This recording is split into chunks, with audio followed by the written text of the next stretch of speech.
Hello बच्चों, let's read the question. The question says which of the following aqueous solution has maximum freezing point. So option 1 is 0.01 m NaCl, option 2 is 0.05 m C2H5OH, option 3 is 0.005 m MgI2, option 4 is 0.01 m MgSO4. So first of all, let us check the key concept of the question. The key concept of this question is that when we add a solute, non-volatile solute, to a solvent,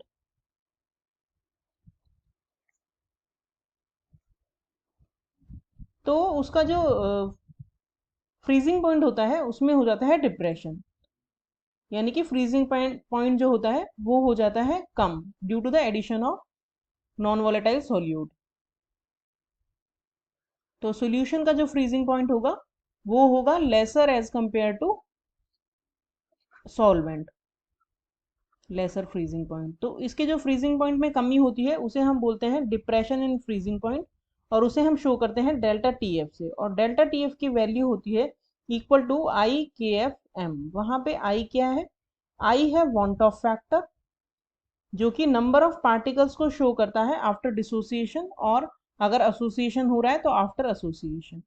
के F जो है वो है molal depression constant, और ये जो molal depression constant है ये डिपेंड करता है सॉल्वेंट पर, और सॉल्वेंट अगर फिक्स है तो के एफ की वैल्यू भी फिक्स होती है. तो क्योंकि हमारे यहाँ पे हमने एक्वस सॉल्यूशन लिया है तो वाटर हमारा सॉल्वेंट होगा, दैट मीन्स सबके लिए सेम वैल्यू होगी के एफ की चारों सॉल्यूशंस के लिए, और ये कांस्टेंट होगा. और एम जो होता है वो कॉन्सेंट्रेशन होता है, जिसे जनरली हम मोलैलिटी में लेते हैं, लेकिन sometimes it is given in molarity also, तो उस वाले टाइम पे हम इसे मोलैरिटी कंसिडर करेंगे. तो दैट मीन्स के एफ तो कांस्टेंट है यहाँ पे, तो जो डेल्टा टी एफ है यानी डिप्रेशन इन फ्रीजिंग पॉइंट है वो प्रोपोर्शनल हो गया आई इंटू कॉन्सेंट्रेशन के. तो जितना ज्यादा प्रोडक्ट होगा आई और सी का उतना ही डिप्रेशन ज्यादा होगा.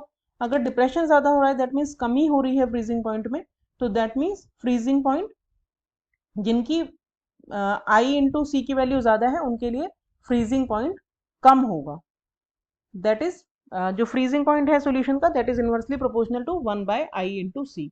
तो हमें करना क्या है, पांचों जो हमें चारों सॉल्यूशंस दिए हैं उन चारों सॉल्यूशंस के लिए आई इंटू सी की वैल्यू निकालनी है, जिसके लिए उसकी वैल्यू सबसे कम होगी उसका मैक्सिमम फ्रीजिंग पॉइंट होगा. So now let us check the complete solution one by one. हम सबके लिए आई और ई की वैल्यू निकालेंगे. तो सबसे पहले हम लेंगे सॉल्यूशन, यहाँ पे कौन सा सॉल्यूशन है, और उसके लिए आई की वैल्यू और सी की value, and then i into C की वैल्यू निकालेंगे. तो पहला हमें दिया है 0.01 m NaCl. तो NaCl जो है वो इस तरह से डिसोसिएट होता है, दो आयन बनाता है Na plus ion plus Cl negative ion. तो इसके लिए आई की वैल्यू हो गई 2, क्योंकि आफ्टर डिसोसिएशन दो पार्टिकल्स हैं, और कॉन्सेंट्रेशन दी है 0.01. तो इन दोनों का अगर हम मल्टीप्लीकेशन निकालें तो ये हो जाएगा 0.02.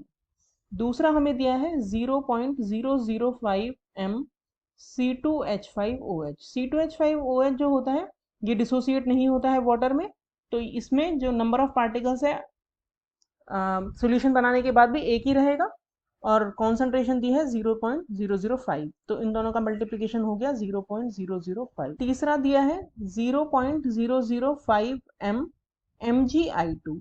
अब MgI2 जो है वो भी एक आयनिक कंपाउंड है, और ये डिसोसिएट हो जाएगा वाटर में as Mg2 plus ion plus 2I negative. तो टोटल यहाँ पे कितने आयन हो गए, 3 आयन्स हो गए. तो number of particle after dissociation 3 हो गया, और इसकी वैल्यू है 0.005. तो यहाँ पे 0.005 इंटू 3 करेंगे तो ये आएगा 0.015. और फोर्थ और लास्ट हमें दिया है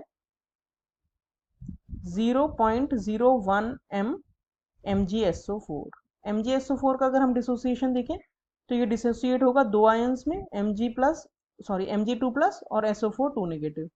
तो यानी कि इसके जो नंबर ऑफ पार्टिकल्स है आफ्टर डिसोसिएशन वो 2 हैं, और कॉन्सेंट्रेशन है 0.01. तो इन दोनों का मल्टीप्लाई अगर हम करके देखें तो 2 इंटू 0.01 ये आ गया 0.02, सेम एज NaCl.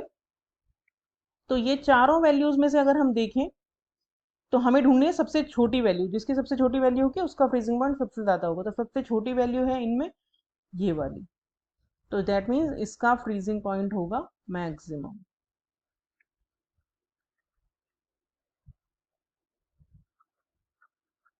तो हमारा करेक्ट ऑप्शन हो गया option 2। Hope you understood the solution well. Thank you.